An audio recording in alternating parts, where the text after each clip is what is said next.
big hello to you. It's so great to see you and I hope I find you well. We've come out and about today. We've actually travelled down to a place called Kirk, which is near Wrexham in Wales, and it's the home of Dapol. Or is it Dapol? I know, let's go in and find out.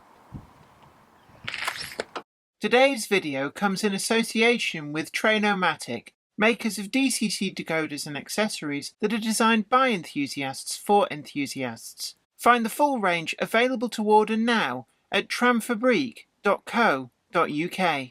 Additional support comes from... This is Clark Railworks, and this is what we do. You'll know us from Ellis Clark Trains, and you'll get the same friendly expertise with us too. We've got a huge range of pre-owned model railways from all your favourite manufacturers, and maybe some you hadn't heard of before. It's the place to come for quality. We don't stock substandard models, and everything we sell is fully tested and photographed by model railway experts. No matter whether you model double O gauge, N, HO or more, we have sought after models from all around the world with new listings added every weekday. Check out what's available now at clarkrailworks.com and don't miss out on your latest logo.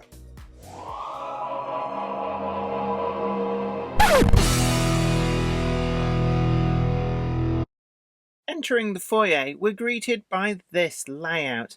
This showcases Dapol's all-new range of O16.5. That's O scale, but running on a track width of 16.5mm, depicting approximately 2-foot gauge narrow gauge. The whole range is on display from card-cut buildings, through the rolling stock and locomotives and even working signals. With the aid of a shuttle operation, it's possible for visitors to Dapol's showroom to see the locomotives in action and see them running through this amazing model landscape. We've come into the factory and I'm really intrigued by these. This is the actual tooling for some of the models, and we've got all of the different products that Dapol produce. But what's interesting is that some of these date back to the days of Hornby 00. So when you have your Saxa salt wagon or your gunpowder wagon, that's actually tooling that started out at Hornby 00, and it's a really great link with the heritage of railway modelling. But some of these a bit newer.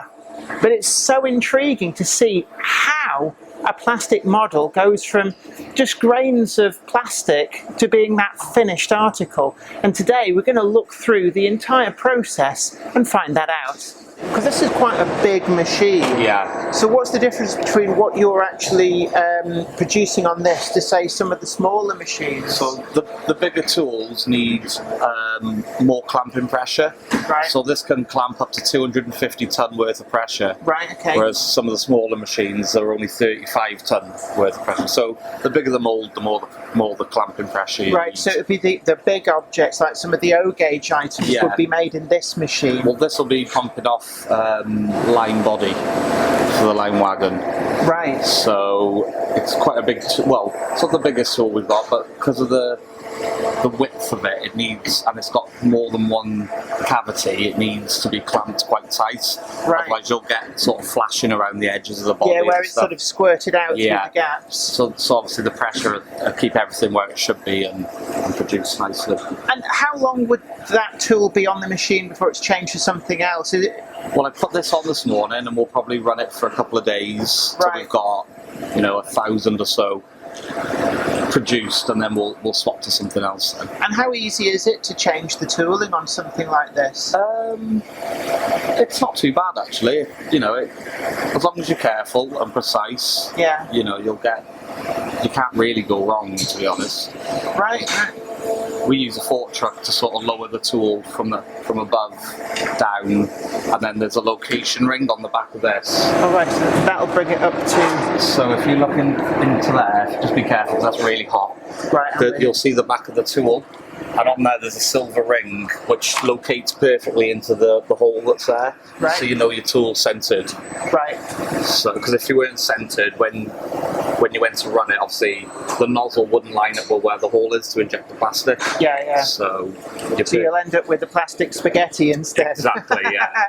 Exactly. And how long does each cycle of the tour, how long does it take to make each body? About a minute. So it's a minute for each wagon for each body? wagon body, yeah. Right. So, and then when they come off, we'll put them onto this little jig. Ah, so that stops them from distorting. So as yeah, so they pull. don't, because they're coming off still a bit warm. Yeah. We want them to stay nice and straight, so they'll get put onto here. I'm with you, yes. And then after a minute or two, they'll get taken off and put into a box to sort of let them cool at the right shape. Because if you put them into the box warm, when you came to put your roof on at the end, they wouldn't fit. Yeah. With the first trip through the spray booth complete to get the base colour, it's on to the decorating stage, where the master for the tampo printing is made. And this is quite a simple process when it's all boiled down. The plastic master is laid into the machine, and then a template on clear acetate is laid over the top, and this carries the lettering, numbering, and any other details such as strapping on the wagon.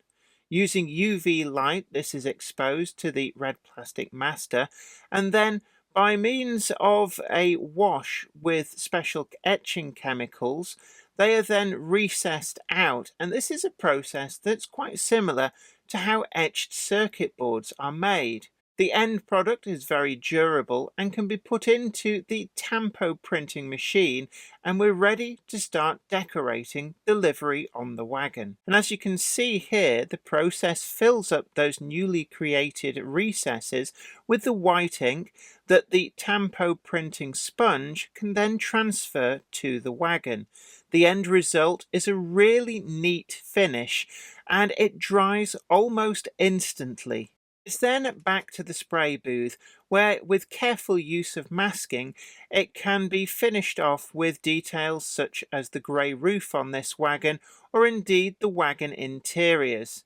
Again, this dries really quickly, and as you can see, the finished wagon is quickly coming together, ready for final assembly in the factory. I've got here one of the sprues for the Stroudley coaches in O gauge. Again, these are all moulded here on the machines that we saw before, and you can see just how many individual details just on this one sprue that have to be hand assembled, and it really does give you a new appreciation to the work that goes into these. So that piece and that piece would be cut off because they're not sprayed, and then you would take the rest away for spraying. On some models, some sub-assemblies do need to be put together from these sprue parts, and these are done in bulk to be able to make the assembly process a lot more efficient. They actually let me assemble one of these wagons, and it wasn't quite as easy as I thought it might be. The wagon in question is going to be one of the lime type wagons. So I've got the body here. It's already been through that printing process and the spray painting process that we saw before. So we're all ready now to assemble that with all the other bits that go up to make a finished wagon.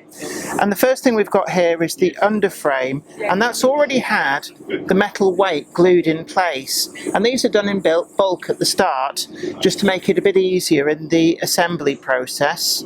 And then we're going to be putting the top on there. That's right. It doesn't matter which way round that goes. Make sure you get your legs on the end first, and then check the other side. So I can already see it's harder than it looks. There we go. Yeah, and then just make sure it's flush. So just make sure there's nothing that's caught. That's gone all the way in. That the ends are together properly. That's perfect. So I've done that right. And then I'll give you this screw. Okay. So we're going to screw that into there.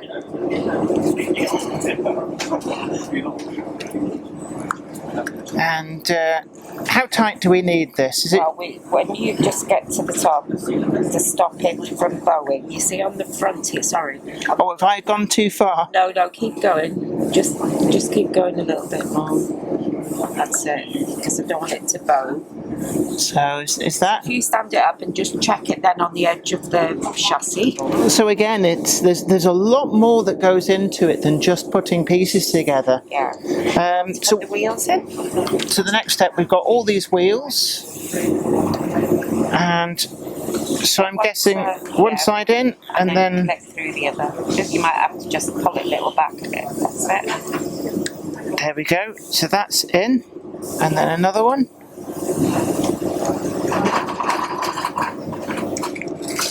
and clip that in. And I think that's in, yep. And then a hook each side of the chassis. So this is the coupling hook? You hold the bottom there, and then you can click, oh, I see, yes. click it in better. So that we've got something to push against, and then, yep, click. This is where I can tell that my eyesight wouldn't be good for doing stuff like That's this. not perfect, you're okay. And that's click. So we've got the coupling hooks in. Product. So that's all of the bits that we need. Yeah. And there we go. I built this. So if you find the one I made in the box in the shop, no refunds, yeah? I was really impressed at that. What really struck me actually is it's a little bit more tricky than you might initially think, and particularly tightening that screw up. It's very easy to get the tension wrong and either over tighten it and you ruin the wagon, or under tighten it and the whole thing would just start to rattle, and people get that in the box and think, oh, this isn't right. And when I'm looking at some of the O-gauge wagons, what really impresses me about those is how many separate parts go into these O-gauge wagons, and it's a marvel to see that they are made and finished here at the factory in Dapol, and there's so many different stages and processes that go in, and parts that I thought were just one moulded part turn out to be multiple parts that go through multiple stages of assembly. It's really actually quite magic to watch, and I'm gaining a new appreciation of just how much work goes into each of these products. So these models have come from China to go through now this DCC fitting process. They're billed as DCC friendly, and that's because as N-gauge they're very, very tiny, and this process allows the decoder to fit in place where it's soldered in the factory to each and every one of them without intruding into the cab space of the locomotive. And Dapol has decided that this is the best way to be able to produce these as DCC fitted, so that there's no compromise with the detail, and so that you don't end up seeing the electronics in the cab of the locomotive. The points would have to be matched up because it's like M plus, M minus, plus and minus. I'm with So you. you have to get them on the right points of your decoder. So that acts just like it's a bridge between the two sets of the two pairs of wires. So then once that's desoldered, you have to match your points on here to your points on there. Gosh, Yeah, you have to be very good at soldering. Yeah. So next time you buy one of these, remember that each one of these has been hand soldered by an expert in the factory. We're in the UV printing room now, and this is a really intriguing process. It's like a big inkjet printer, but it uses special ink, and this is ink which, once it's been exposed to UV light, it sets, and then you could even dunk it in water and it won't run, it won't smudge. And this allows items to be printed really, really quickly with some actually quite complex liveries, such as shipping containers like these. And it's a really, really time-effective way of doing them. And some really complicated liveries can be done in literally minutes. And it's a magic process to watch the livery just appear on the wagon as it prints them. So here in the tool room, and this is where the tools go when they need to change these slides that are inside them. So when you hear companies talking about a tooling suite having different slides to do different detail for different models in the range, this is actually what they mean. This particular tool here is having the inserts changed so that it can make a slightly different version of the model. So a typical process would be that you would change over the sliding cores. So the sliding core would be removed. We would then unbolt the back section, remove the detail, and then place a new section on, depending on what type of moulding you wanted to do to it. So the back plate there is like a carrier that carries the piece that's got the detail, that's actually what's going to come in contact with correct. the... So when the tool opens and closes, you'll find those pins slide inside those pins there. So the movement so that left to everything's... right actually then is applied. So then also as well, so everything's exactly where it needs to be so that you don't get weird shapes coming out. Correct, yeah. I mean, as with all injection mould tools, within microns, plastic will find its way through, so everything has to be very precise. So how long would it take to change the setup on a tooling like this? This tool would be 3 to 4 hours, mainly because of the size and the bulk of it, and open it all up. I mean, some tools, if you can gain access to the sliding core in situ, so we've got buffers and non-buffers. You could actually take that core out, you would just change the insert on the end. Right, I see. So there's so many different configurations, depending on which type wants to be manufactured. Right. So yeah, it's predominantly cost and speed, really. This is the laser cutting room, and they've got a really great machine here which turns these thick pieces of card into the intricate pieces that go up to make the self-assembly kits. The thing I love about these is they're actually all pre-coloured, so there's no painting required when you assemble these, and the laser cut pieces go together cleanly and give a really great finish every time. So we've come to look at how the laser cut card kits are actually designed, and it's a really interesting process involving a number of stages on the computer, and it's quite interesting to see how a 3D building is broken down into the flat parts that they need to get the laser cutter to actually produce. When it comes to the card kits, I'd first start off with a 3D model. Like this. This one's based off Stogumber on the West Somerset Railway, so it's a nice little Great Western building. Once I've done this, I'd go to a part and I can extract a surface or a face. From there, I can take it into my graphic design software, where I can add whatever engraving, whether that's stonework or part numbers, and I can put it onto a fret like this, and then from there, I can export that into the laser cutting sort of interface like this, and then just cut out a load. And in this, do you work out the best placement on the card stock for the items? Yeah, it's trying to make the most of space while also making sure some of the more delicate parts are also sort of carefully surrounded so they don't get damaged. I'm guessing as well you can tell it where the laser is to cut all the way through, or whether it's wanting to effectively etch a detail onto the surface of the card without cutting all the way through? Yeah, so black line is cut all the way through, and then any red area is engraved, whether that's a line or sort of like a full shape or word. And how long does it take to go from starting the design of one of these to being able to start production of the laser cut parts on the machine? Probably a few weeks. Then the instructions only take a while as well. It's probably the worst part of it. I can imagine. It's one thing to build it yourself, but then you've got to effectively explain to a complete stranger how to go through that process. Well, we've had a great time today, and it's been so interesting to see around and to actually find out a bit more about models that are forthcoming. So I really hope that you enjoyed our little visit today, and don't forget to tickle that like button, share this video, and if you've not already done so, do please subscribe to the channel to be the first to know about new videos as and when they go up. And also don't forget that you can also head over to Patreon and help support the channel to keep making the videos that you want to see. But until next time, you take care. Bye for now. Today's video comes in association with Trainomatic, makers of DCC decoders and accessories that are designed by enthusiasts for enthusiasts. Find the full range available to order now at tramfabrique.co.uk. Additional support is provided by... This is Clark Railworks, and this is what we do. You'll know us from Ellis Clark Trains, and you'll get the same friendly expertise with us too. We've got a huge range of pre-owned model railways from all your favourite manufacturers, and maybe some you hadn't heard of before. It's the place to come for quality. We don't stock substandard models, and everything we sell is fully tested and photographed by model railway experts. No matter whether you model 00 gauge, N, HO or more, we have sought after models from all around the world with new listings added every weekday. Check out what's available now at clarkrailworks.com, and don't miss out on your latest logo.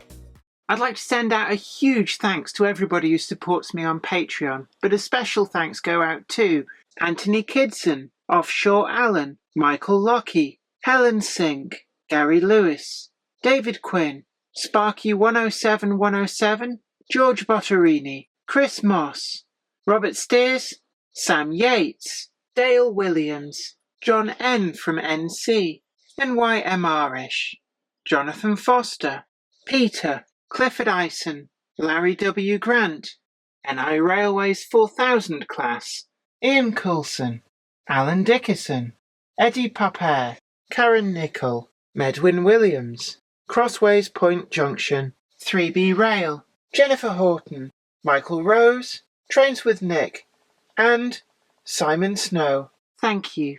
Without you guys, I couldn't do this.